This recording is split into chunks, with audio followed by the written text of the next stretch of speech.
you for answering my requests, lions. You are so fantastic. Go Nkuhumas.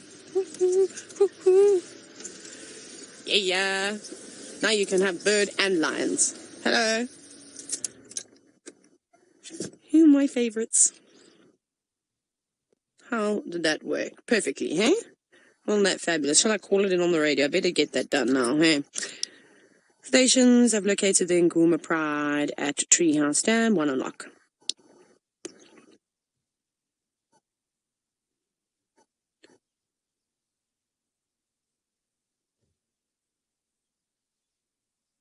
Copy, Rex, can you also take over the sighting? I'm going to go radio silence. There we go. Now I can turn my favorite piece of equipment off in the car. Having a drink. VM trying to go around quickly. You want to have a look? VM wants to watch them drinking.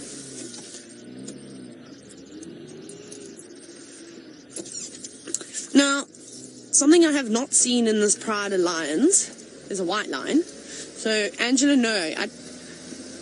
The Nkuhumas don't carry the genetics for the white lions. Hang on, I just want to try and angle it so VM can have a proper look. There we go. So I've never seen that. So no, there's none in this area. However, at Ngala, if I'm not mistaken, there was a white lion that was recently born, actually from the same pride that the Birmingham males are from the Birmingham Pride. So they could theoretically, if they came from that lioness, potentially carry the gene, but we haven't seen any sign of it coming through. Very thirsty cats. Very, very thirsty cats. Beautiful. I was going to count that they're all here. 1, 2, 3, 4, 5, 6, 7, 8, 9, 10, 11. Yes. All 11 Nkuhuma lions are here, lapping up the water. Where's Mr. and Mrs. Blacksmith Lapwing? They're not here to shout at the lions. Or perhaps they only pick their battles. Well, I suppose they are pretty clever. Oh, they're so lovely. Big full bellies still, though. I don't think they've caught anything else. I did see some tracks of a kudu bolting down the road, sort of from Shibamo onto Gari, made it into Little Gari. So maybe it got a fright and realized that the lions were around. There are Malantia animals in this area, in terms of kudu, lots of inyala, quite a few things. Might be able to also hear the babblers as they were chatting away. They were getting upset with that African harrier hawk that was flying around. Now we need to find out where little Floppy is. Our floppy-eared girl. She's got quite a few scratches on her nose, and she's also got sort of different coloured eyes. They're not golden like that one. You've actually got beautiful eyes. Your eyes look like Nsuku's eyes. Yeah, it is. It's the young boy, too. The young male from the litter. Oh, goodness, I can't believe how much they've grown. I actually haven't really photographed the Nkuhumas since I've been back. Like I said, I've been only just starting to have regular sightings of them, and ones where their faces aren't, well, tucked into a buffalo, or they're hiding in long grass. It'll be quite nice to compare what they looked like when they were little, really, really little fluff balls, to what they look like now.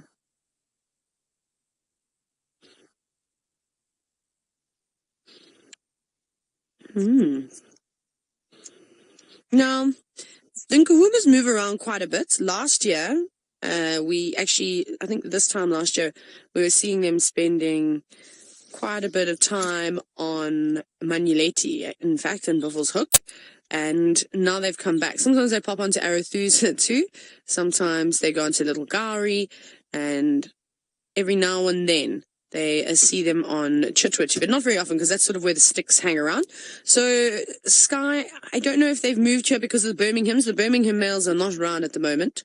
I've only seen the Birminghams once, and that was that day we had 3 of them. Remember, they came back and sort of were roaring, clearly upset that the Avoca males were around. We don't necessarily know if they had a physical altercation with them. Typical of a lion to do that. That's why we don't want to drink water at a pan like this. And I think it's just got to do with food. I think they're just moving around at the moment, and there seem to be a lot of kudu for them to feed on. Occasionally the herds of buffalo coming through. The odd dugger boy has been seen in the pans, especially by the bushwalk team. And yeah, so I think it's just that. I think they're just quite happy here at the moment. I think they're trying to move away from the Avoca males and sort of coming down here. Seems like the Avoca males are sort of taking over their turf in Manuleti where they go. So they'll want to keep away from them. Oh, my favorite. Sleepy flat lions. Look at all of them.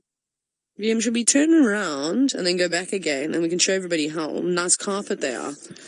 Let me quickly turn around up ahead, and then we'll come back. Oh, don't drive off the damn wall. So, wisteria, no, I don't think many of the animals get sick from drinking that water. You and I would. We'd get horribly sick, but we also don't have the same digestive systems as them, and we're not exposed to the same bacteria as they are. So they're used to it from a very young age.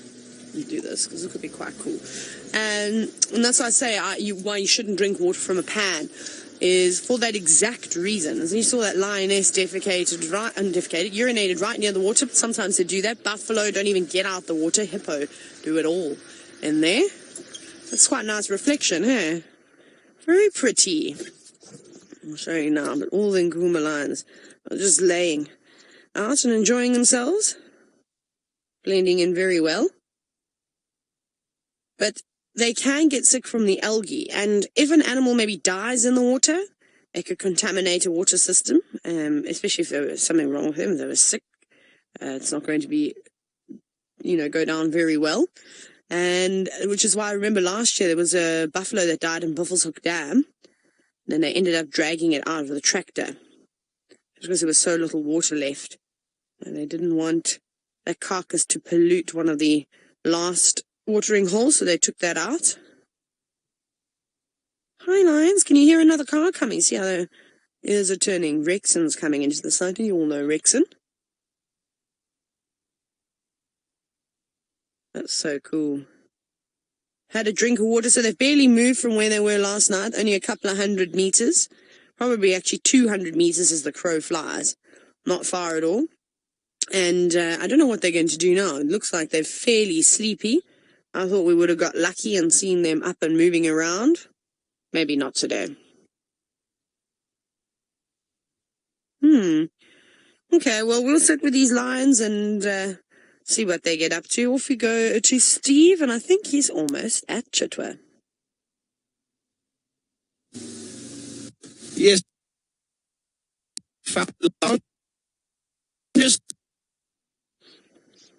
Oh no, sorry about that. My goodness. That didn't work very well. Silly technical gremlins. How dare they? Right, but you're back with us in the Nkuhumas, which I'm sure you're quite happy about. What we are going to have to do, though, is we're going to have to actually just change our position because Tax has come in and then Rex is coming from behind us and he's going to want to climb over the damn wall, so we're now blocking it. We're basically being an elephant. So we'll go down again.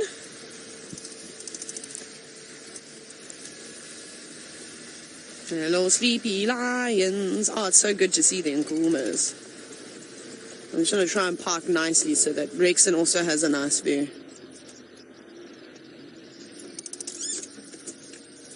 Okay, make sure there's no scrub here. Oh no, I can smell lion dung, but where is it? I don't want to be driving over that. That's for sure. It probably is on my tires, yes, Rebecca. I couldn't see it, but I can smell it. FM. That's just the greatest smell in the whole wide world. Still not as bad as rotting carcass, though, in my opinion. I can stomach it. Not great, you know what I mean? You don't want to take deep breaths.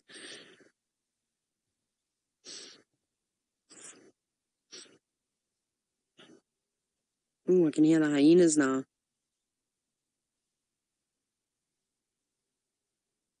And the hyena on the move. You can hear it as it's going, ooh, ooh, ooh. Might be a bit far away from you. So, Ellie belly laugh. Also, I want to know, how does a Ellie have a belly laugh? I feel like that would be a great thing to experience.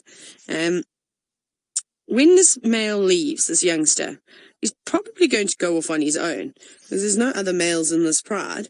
And so it's going to be tough for him to find a coalition to join. Maybe he stumbles across some other youngsters at some point and they allow him to join their coalition.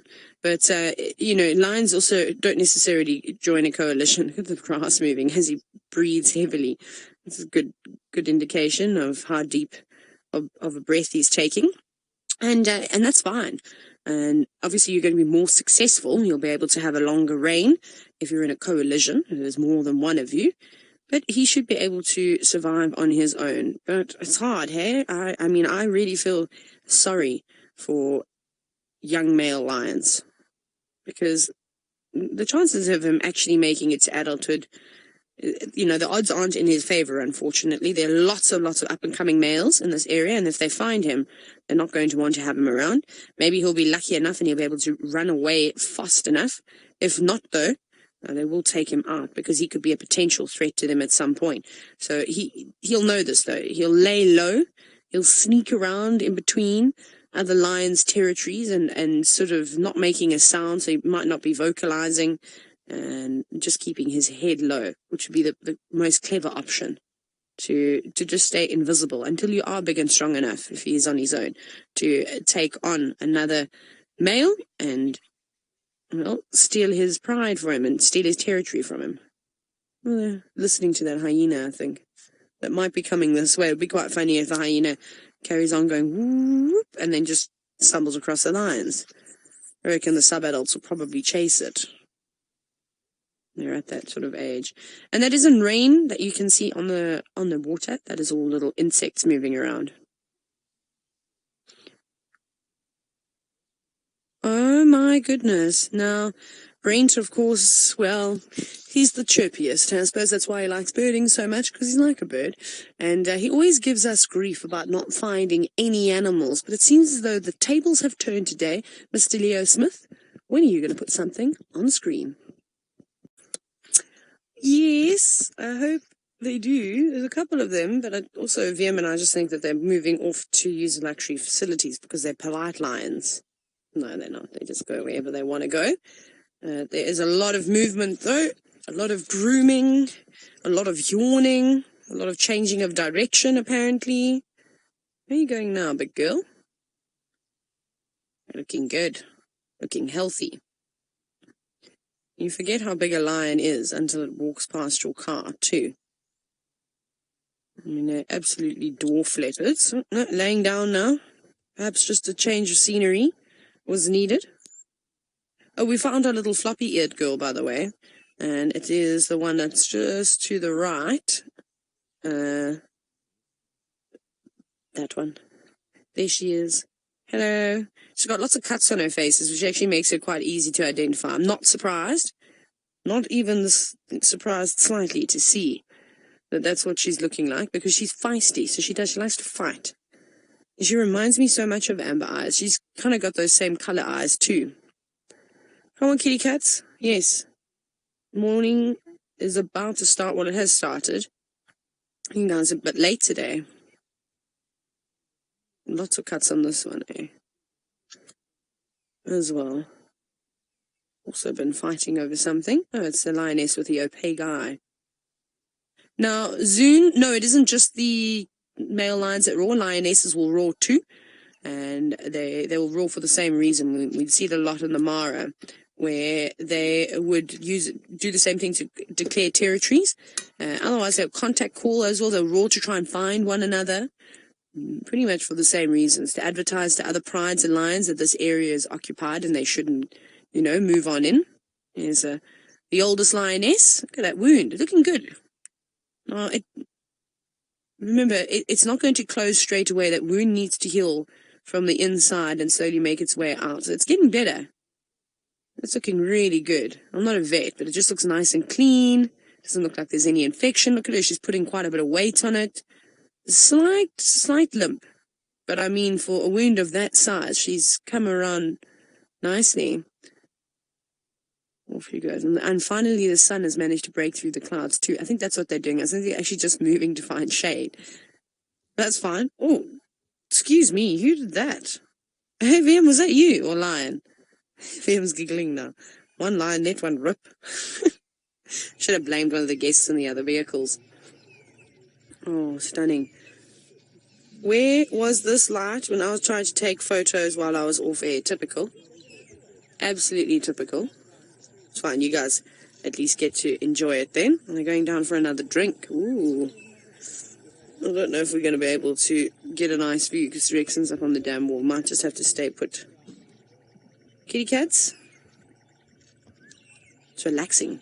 You would never think that sitting in with lions, with the biggest cats in Africa, would be peaceful, but I promise you it is. You can guess what she's doing. That needs no introduction, but look, our little friend is sitting up. Hello, girl. She's so cute. I like her. I think she's quite pretty when she hasn't got all the scars on her face. But they'll heal up nicely. That must be from scrapping around a carcass. Her ears have healed nicely.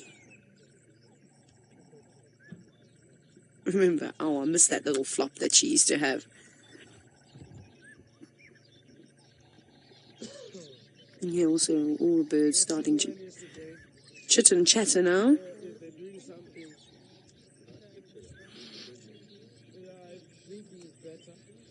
Now, with little lions, I know we have spoken about this quite a bit, but we often have new viewers jumping on all the time, so we've got to talk about, sometimes we've got to talk about the same things, is when a little lion is born, they obviously need camouflage. Yes, they have that lovely tawny colour, which helps blend into the grass, but we know how important spots and stripes and different colorations are to aid in camouflage. So, Brodo, and that's exactly why the lions have little rosettes, little spots on their legs, and they're completely covered in them. In fact, maybe someone can find a picture of a brand new little lion cub. We've had a couple of sightings where we found lion dens, and they're tiny, and then you can see how they're completely covered in it. They normally outgrow them, but then again, some lions keep them for life. You can even see on that lioness there. That's a fully grown lioness. She's still got some of those spots on her legs, and she'll keep them, probably keep them forever. There she goes. Look at the power when she walks. She's not really walking with determination now, but look at those muscles on the shoulders. Exceptionally strong. Very powerful. Lovely. Off she goes. And that amber eyes. Look like it, eh? She's a big girl too. And you know why they've got to have all the power in their shoulders, because that's how they bring their prey down.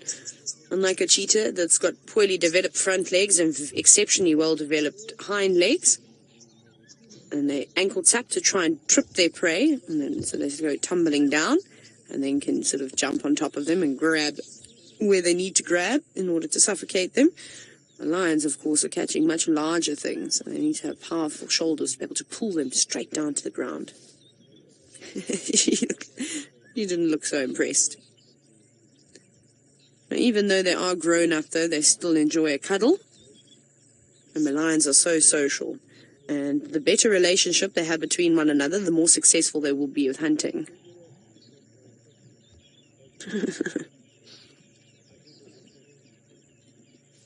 Now, something that I haven't really noticed with the Nkuhumas is them changing their behavior around us as humans while we're in the cars. So Mina, I think it depends on how relaxed the cats are with the cars. So if it's a pride of lions that have never seen a vehicle in their entire life, they're going to run away. So then, yes, then they definitely change their behavior, and they're nervous. So they maybe hide away, they'd stop hunting, they'd stop grooming themselves. But what they're doing now just shows you how relaxed they are with us. So I think that a pride of lions or a leopard in the Sabi sand that's had a lot of experience with the cars, has been habituated to the vehicles, just carries on like normal. And I think there's very, very little behavioral change there. You know?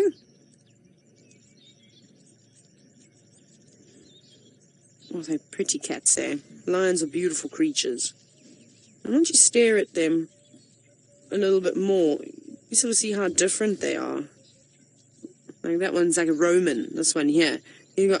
She's got like a very sort of straight nose, where I find that our little floppy-eared girls, her sort of like a dip in her face.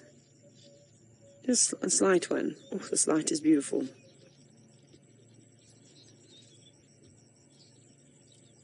Also going down for a drink.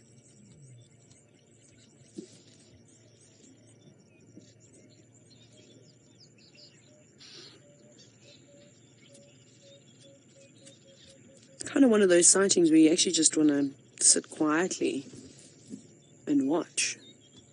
Christine, yes, it is beautiful, and I wish you were here enjoying this in person, because it isn't just about, of course, the sights. You can hear the birds chittering and chattering. And then, of course, the wonderful smells that come through, the freshness of the bush early in the morning, and then, of course, the stench of the lion dung. These lions don't seem to be particularly smelly. I can't say that I can smell them at all.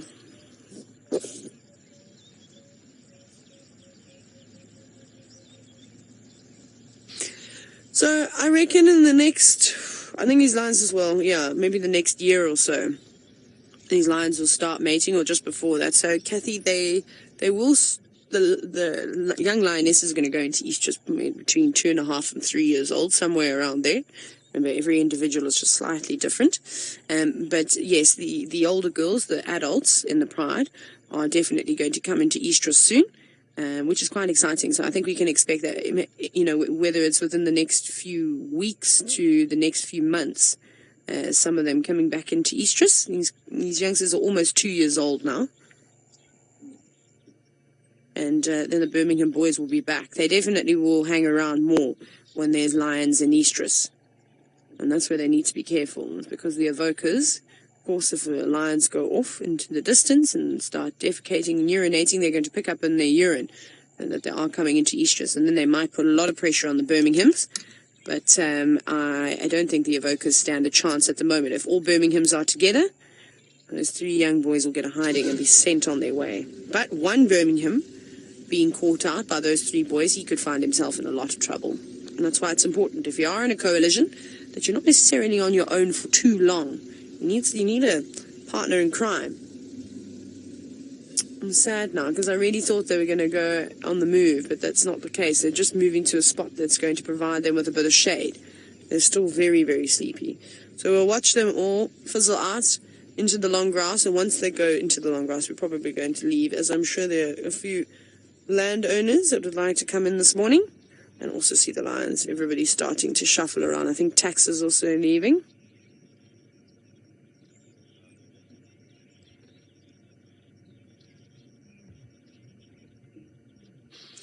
So, just like if you had a, group of dogs at home, you had more than one dog, always notice that if one has an injury, all of the dogs will sort of lick it when they can. Again, also, they're very social. So, yes, Lexa, lions will do the same thing. If there is an obvious injury and one lion is grooming another and it comes across it, it's probably going to groom it and keep it clean at some point too. Whether the other lion will tolerate it, as, you know, they might be a bit rough. It's like if somebody's putting a bandage on your hand, for example. Sometimes it's nicer to do it yourself because you can feel how tight you're doing it.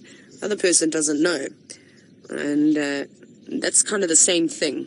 They might not tolerate it as much. They might move away and sort of, hey, leave me alone, I'll do that myself. And, of course, lion language. They don't speak English.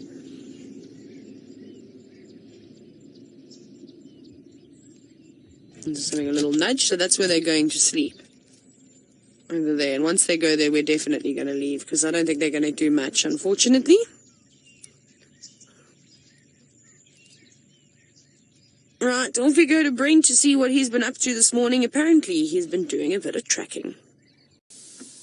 Yes, thanks very much, Brent. We did have some gremlins with us this morning, and we've now returned all the way back into Djuma, and we have managed to find, if Ferg can find them, I think he's got them in frame. There they are. Just on the other side of Treehouse Dam. Probably about 500 to 600 meters further southeast from where we had them last night. Maybe even less than that. I'll have a look on my map.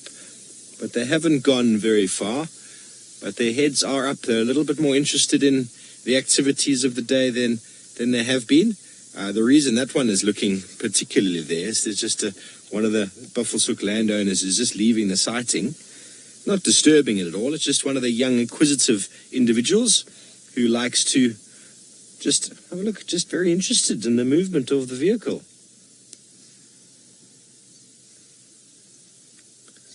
So really nice. Unfortunately, we've had the gremlins this morning, so we've had to come back. We were sitting at Chitwa Dam with some amazing birds and some beautiful scenery. But sorry we couldn't show you that. Ferg and I have not been working very hard this morning, it seems.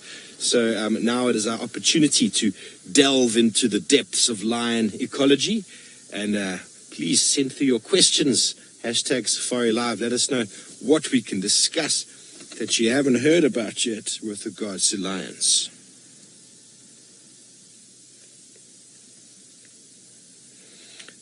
Zakaria, yes indeed, the young females will remain with the pride. Any lioness that is in a pride, natal pride, will generally stay there for the remainder of her life. The only time lionesses might split off is if the pride gets to a size where they are very big and they've got lots of offspring, young sub-adults, and they are just struggling to survive with regards to one kudu or two kudus, for example. They're starting to have to kill more often. Sometimes then you might have a pride that might break away, and some lionesses will go left, some will go right, and their offspring will follow, and thus forming two splinter prides. It does happen, but the young males will, from the ages of 2 to 3, move away from the pride, but generally the females will stay in their natal pride for their entire life. And then we have 3 of them, 3 of the youngsters, it seems, from here anyway.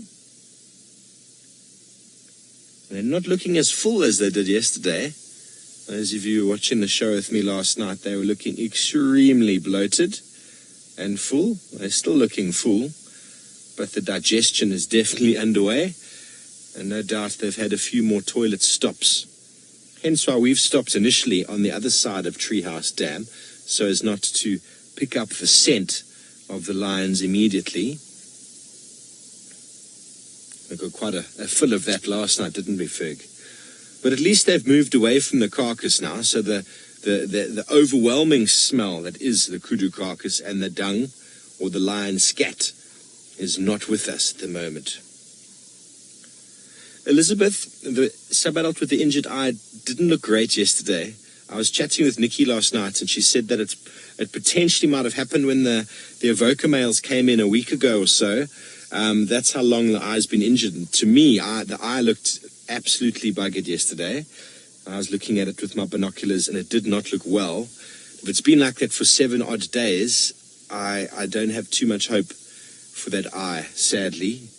But Nikki also said that one of the adult lionesses also got one in the eye, but I didn't notice that yesterday. So we'll keep an eye on things, so to speak, and see how these individuals do. But those 3 that we just saw there now have got very good eyes. They're looking good. So I'm not sure where that youngster is, but we haven't gone around to the other side. I'm sure most of the pride is all lying up over there, all together. A puddle or pile of lions, as we call it. And they are close to water. It is a very cool day. So maybe if something comes down to the water to drink, maybe there'll be some activity, but I don't think they're in the mood for moving too much.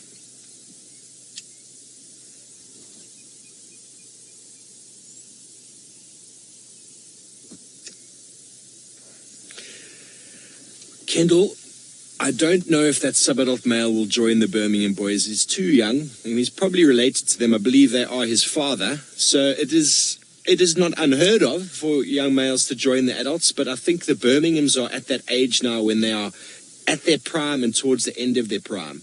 So they're going to be moving out of primeness, so to speak, pretty soon. And the young male leaving here would want to find himself with some younger males to develop himself, to get stronger, to get bigger. And by the time he's big enough, which will probably still be another 3 years at minimum, then he'll be able to sort of join a coalition.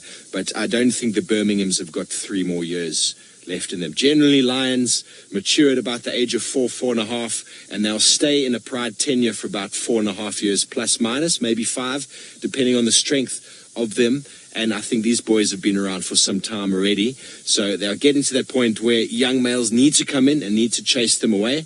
Whether the evokers will join this young male, it's unlikely, but those things do happen. You do find sort of sub-adult males moving into the area and sort of adopting or bringing in another young male to assist in the ranks.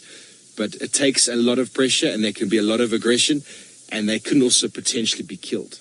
Okay, so we're going to go back over to Brent and see if he's got more to talk about with regards to radios. You happy, Mr. Ferg?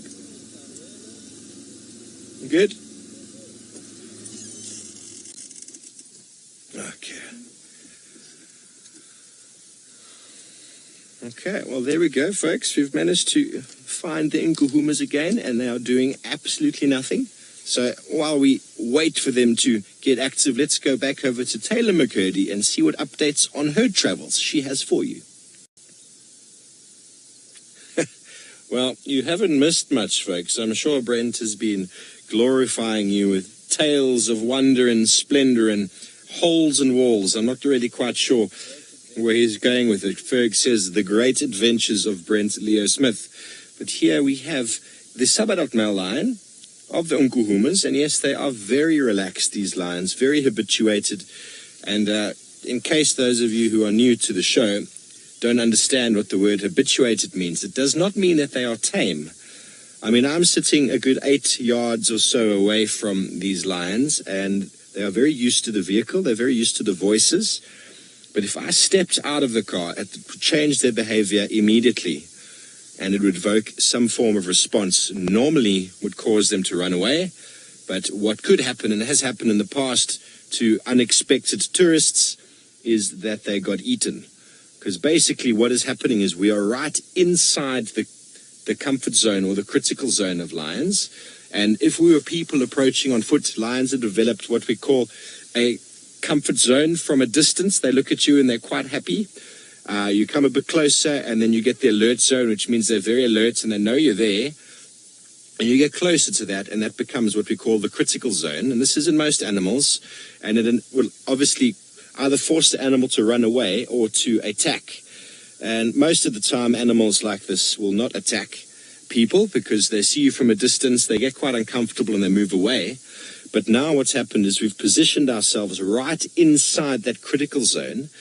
And if I happen to get out of the car, because they don't see the car as any threat, the car is a very new sort of design in animal or in lion ecology. They haven't only for the last probably 70 years or so has it featured on the radar of lions, and they don't fear it. So they have the instinctive fear of man for a very, very long time because you've competed with them. So if I suddenly climbed out the car, revealed my legs and my two-legged, upright, postured human stance, they would react in a way that would be negative. So that we will not do that. But please don't anyone out there think these animals are tame. And it's very important. Whenever you go on a game drive, your guide will tell you the rules. Don't stand up, or what I like to call them the safety guidelines, because nobody likes rules. Do not stand up, which means you change the shape of the vehicle, or don't climb off the vehicle. And a lot of people actually laugh at these statements. They think, of course I'm not going to climb off.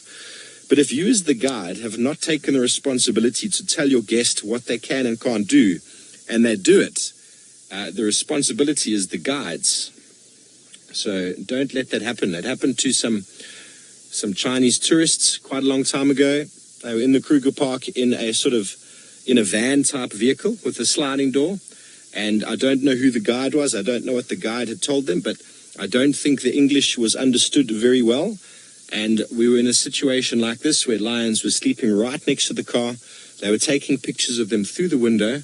And the gentleman decided to give his camera to his wife to take a photo of him with the lions, which he'd probably communicated with her in Chinese. The guide didn't understand, and the guy climbed out into the middle of the pride, and they subsequently started eating him.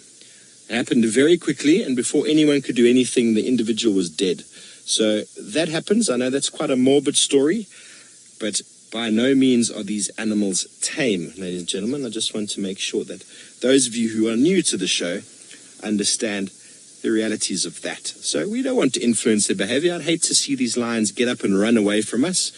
The whole objective of what we do is to view them naturally, safely, in their natural state without influencing them. Obviously, every now and again, you might get a reaction if you're walking or you happen to come across lions unexpectedly. You might get a quick reaction out of them, but very, very quickly they will relax again to the car.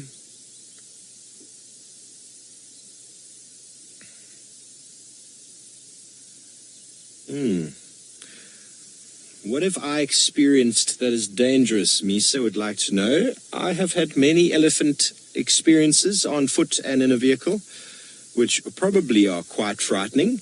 Definitely elephants are the one animal that they're just their size, just the size of them. They are something that is not to be toiled with if they are not in a good mood. Sorry, I've just spotted a very cool bird. Thanks, Brent. I don't know if they're on the move or if they're just moving into the shade. It is still overcast, but the difference that a small bush makes versus no bush is still more evident, as the UV rays are still coming through the overcast clouds. The two adult lionesses are moving into more of the shade.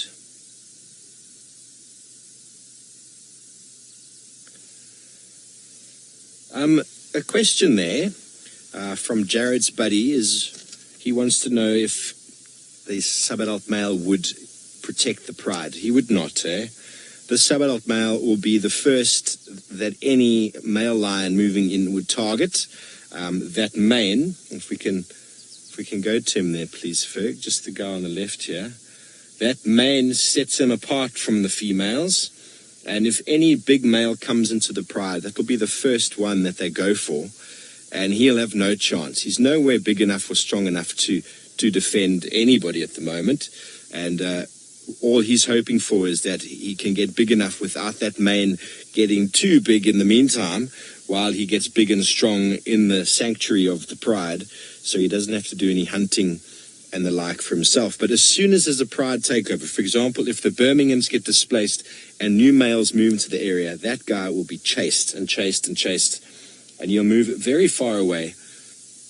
It is part and parcel of the dynamics of lions. It avoids inbreeding. If the male stayed in the pride, he would invariably mate with his sisters and even his mother. So he gets pushed away by other males. And then by the time he's big enough and strong enough to mate, he is probably 100, 200 kilometers from where he was born. Maybe even more. It all depends on how they move and which direction. But he'll move into another pride's territory. They get chased by the females as well as the males, until eventually he maybe forms a coalition with another male, or he gets incorporated into a small coalition, or he's big enough to do it all on his own. And by that stage, he's successfully hunting on his own. He's big enough to provide for himself, and he's probably been through enough scraps to enable him to have the experience to actually compete and fight with other males. And if he's not able to and he doesn't manage, well, then that genetic weakness, so to speak, would pass away with him. But if he is strong enough and dominant, he will breed and those genes will move forward. There we go. He's just a little bit awake.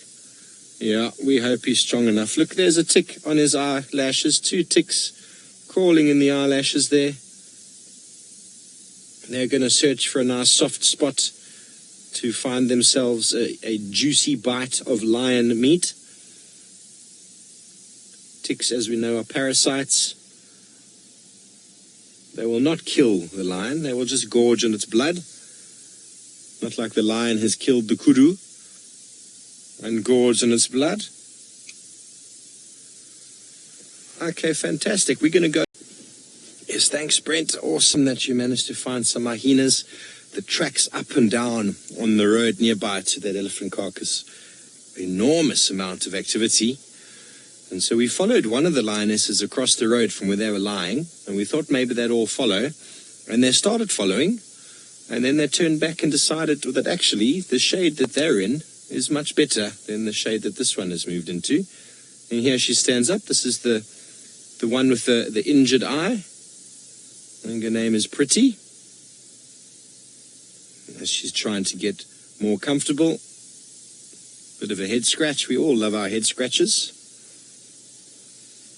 I can't imagine how nice it must feel to have scratches from a claw like a lion's in the back of the head.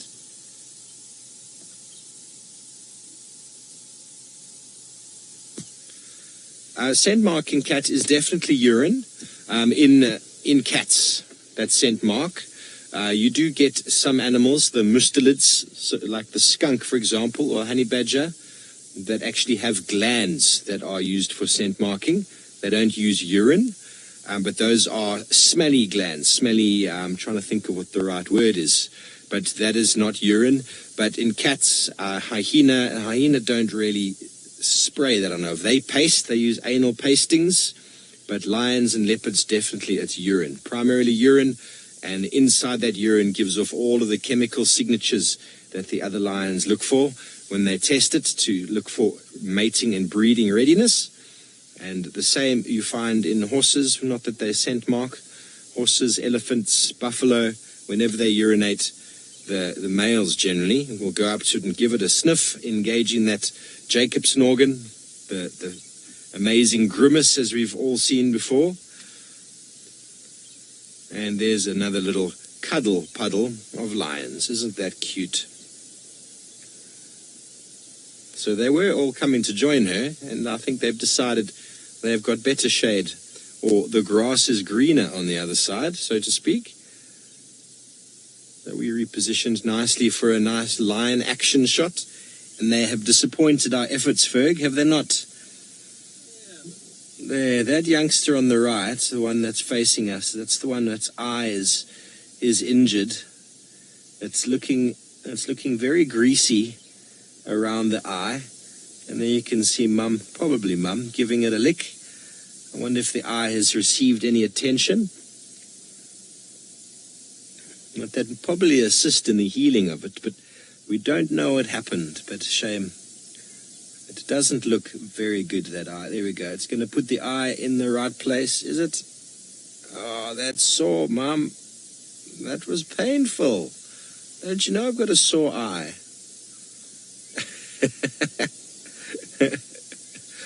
Yeah, very shame. Now, Bex is saying it doesn't look like he has an eye, or she. When we looked yesterday, I mean, I could see the pupil was in there, but it was completely black, like as if it was completely filled with blood, dark, congealed blood. So I don't have too much hope for that eye, but hopefully, you know, there is some semblance of healing that's going to take place there, and that eye will regain itself. But as we were talking yesterday, there definitely is the benefit of being in a pride, is that individual will still manage to get around and do its daily activities without too much worry. But they're now flat again. We're going to go back to where we were and see if we can get another look at them.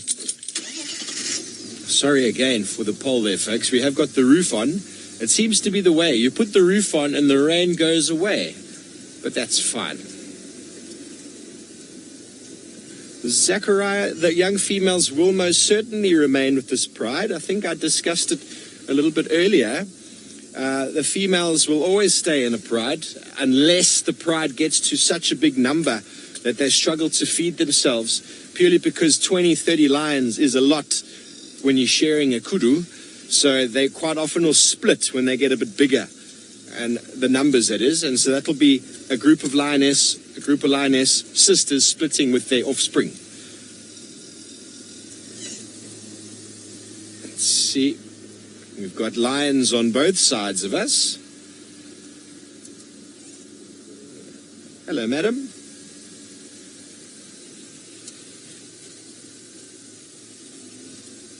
Tell me when you're happy there, Ferg. That'll do. Okay, there we go.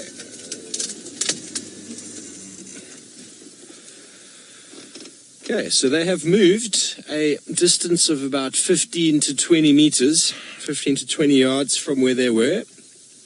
The tree is a little bit bigger, a little bit more shade of the Majigwari as the understory and the tall knobthorn tree covering it. So sorry about the roof, as I've said before. So it's a very important aspect of why there is such a big diversity of mammals in the savanna biome, especially herbivores, is because of the shade. If we didn't have the shade, the ruminants wouldn't be able to sort of rest in the shade when the heat is hot, and they would really struggle. There would need to be a lot more adaptation for them to be able to survive in very hot, dry climates where there's no shade. But because of the shade, because of the savanna structure with the trees, not only has it provided the browsing for the variety of browsing species you get, but also the shade, which allows the animals to rest and to take some respite from the heat of the day. And I think the lions would really, really struggle out here if it wasn't for the trees. And if you go up to the Masai Mara, generally an easy way when it's a hot day to find predators is just to scan underneath a tree, and that's often where you find them taking a little bit of a rest. It makes sense, doesn't it? It's all about energy, and spending too much time in the sun means that you need to expend energy to cool down, and ideally the less energy required to undertake your daily activities is best. And as we've seen with these lions, they don't do too much apart from lie down, pant, toilet, and eat from time to time. So that eye does look very, very bad. Poor thing. We're going to stay here, see if we can get any more looks. You can actually see the blackness inside. It looks very, very sore. Shame. Well, let's go over to Taylor McCurdy, see if she's had any luck with her cats. Yes, they are dreaming, and this one has fallen asleep with its paw up against the branch, which is quite funny. He's just found a nice comfortable spot deep inside the Majiguari bushes. You can see the back paw as well, lying on its back, enjoying maybe the coolness of the vegetation under there, and maybe the very gentle breeze as it wafts over the belly of that sleeping lion. And it tries to reposition.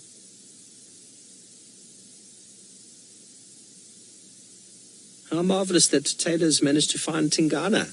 I was really hoping to see him this morning. One of the reasons for going down to Chitwa was to see Tingana or the little chief, the little Prince Wasana. But sadly, technical issues in our vehicle forced us to come back. But that's okay. We come back to a puddle of lions, and I got to see another Pytilia and my first ever hooded vulture drinking. So that's a first for me. I wouldn't be surprised if we saw more vultures moving in to drink at some stage today. Maybe as the thermals pick up a bit and they are unable to fly a little bit further. Oh, Ferg, I've got a little raptor in that dead tree at the back there. Look where I'm looking. Straight back there in the dead tree. Can you see it? Let's see if we can get this raptor. It looks like a small accipiter of sorts. There we go. Let's see if we can identify this, ladies and gentlemen. Now, when identifying a bird, you need to pay attention before you look at your book. What color is the cere? The cere, which is on the beak, looks yellow. And the eyes look quite dark, but I can't really see them. Are they red? The eyes look like they might be red. And if you look on the tail, he's doing some yoga stretches in the morning, and the legs look a little bit orange. And if you look on the tail, there doesn't seem to be any spots at all on the tail. And the cere, if you all agree, looks a bit yellow, with the tip of the beak being dark. And the eyes, to me, look red. Do you all agree? Now, just by the eyes alone, I could tell you what species it is. But I wonder if any of the bird enthusiasts out there would quickly comment and tell us what you think it is. Without the spots on the tail, it is not a little sparrowhawk. And with the red eye, very, very characteristic. Quite small, a little accipiter, sparrowhawk-like bird. I wonder how many of you avid birders out there. Siberia Zumi has got it right. Before I announce it, though, I will first see if anyone else can get it as well. Siberia Zumi, you have got it. Nailed it on the head. And very characteristic, that red eye, the yellow cere, or the yellow beak with the black tip. And very easy to see when you see the back there, those little nose spots on the tail. Okay, so Project Alpha as well has got it correct. Ladies and gentlemen, that is indeed a shikra, a very small, one of the very small accipiters, only 29 centimeters, very common. And I'm trying to think what shikra means. The brown hawk, apparently. But shikra, I believe, means something to do with hunting. If I'm not correct, I think it might be a word for hunting. I remember that from my past, but I'm forgetting it now. Sounds Arabic, you think, Herg, yeah? So a very small raptor, quite common. They feed on small prey, though. Mainly lizards, small birds, bats, frogs, rodents. And it's quite unique among the accipiters in that they feed on a large proportion of lizards. So I'm going to play the call for you because it is quite a cool call to hear, if you want to listen. A Persian word, I believe. Okay, Persian word, says Bex. Let's have a listen. Quite a bit of a booty shake sort of call.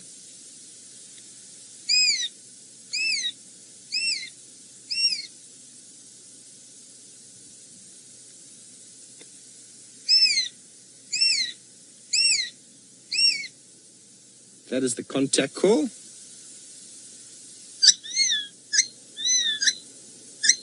And there's another call. Okay, so thanks for joining us. There we go. He's calling back. He's wondering who's calling. There you can now actually see that the feet are yellow. And off he goes. And with that fly out, thank you very much, Mr. Shikra or Mrs. Shikra. Let's go over to Tingana for a nice close-up.